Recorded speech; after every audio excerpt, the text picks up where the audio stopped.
माननीय प्रधानमंत्री जी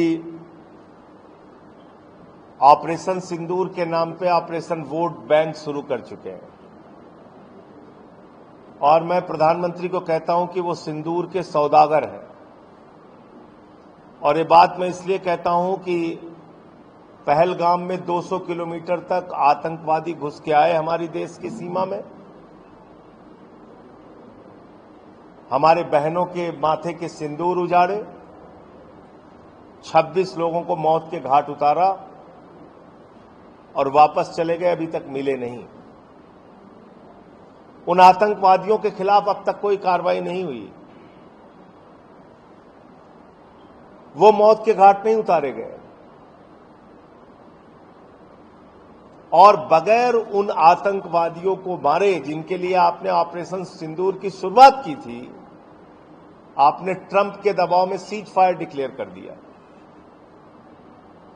प्रधानमंत्री के लफ्फाजी के लंबे चौड़े बड़े बड़े भाषण हम लोग सुन रहे हैं, मन की बात में बोल रहे हैं, यहां रैली में ललकार रहे हैं, वहां रैली में ललकार रहे हैं। प्रधानमंत्री जी, रैली करने के लिए आपके पास बहुत फुर्सत है। एक दिन में 4-4 बार आप कपड़ा बदल रहे हैं। जो 4 बार कपड़ा बदलने में आपको टाइम लगता है प्रधानमंत्री जी, कम से कम उतना समय आप निकाल लेते जिन बहनों के माथे के सिंदूर उजड़े उनसे मिलने के लिए। आपके पास उतना भी वक्त नहीं मिला। बिहार की चुनाव रैली कर रहे हैं, फिल्मी सितारों को मुंबई में संबोधित कर रहे हैं, केरल में उद्घाटन, आंध्र प्रदेश में उद्घाटन, गुजरात में रैली सभा, लंबे चौड़े भाषण।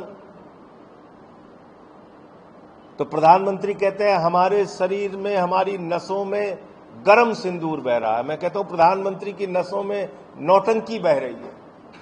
जैसे ही लाइट कैमरा एक्शन देते हैं उनकी नौटंकी शुरू हो जाती है। कितना झूठ बोलोगे आप इस देश के साथ? आपने सीज फायर क्यों किया, इस देश को जवाब दीजिए। जब भारत की सेना अपने बहादुरी और पराक्रम का परिचय दे रही थी, 9 आतंकी ठिकानों को मिटा दिया था। भारत की सेना के पास 21 आतंकी ठिकानों की जानकारी थी और पीओके पे कब्जा कर सकती थी भारतीय सेना। बलूचिस्तान को पाकिस्तान के नक्शे से अलग कर सकती थी, बांग्लादेश की तरह उसको अलग किया जा सकता था। ऐसे वक्त में ट्रंप के कहने पर आपने क्यों सीज फायर किया? पीओके पर कब्जा करने का मौका क्यों आपने गंवाया? देश को धोखा क्यों दिया? प्रधानमंत्री को यह बताना चाहिए। और ये ऑपरेशन सिंदूर के नाम पे सिंदूर की सौदागरी और वोट बैंक की पॉलिटिक्स आप बंद कीजिए प्रधानमंत्री जी। ये मैं आपसे कहना चाहता हूं।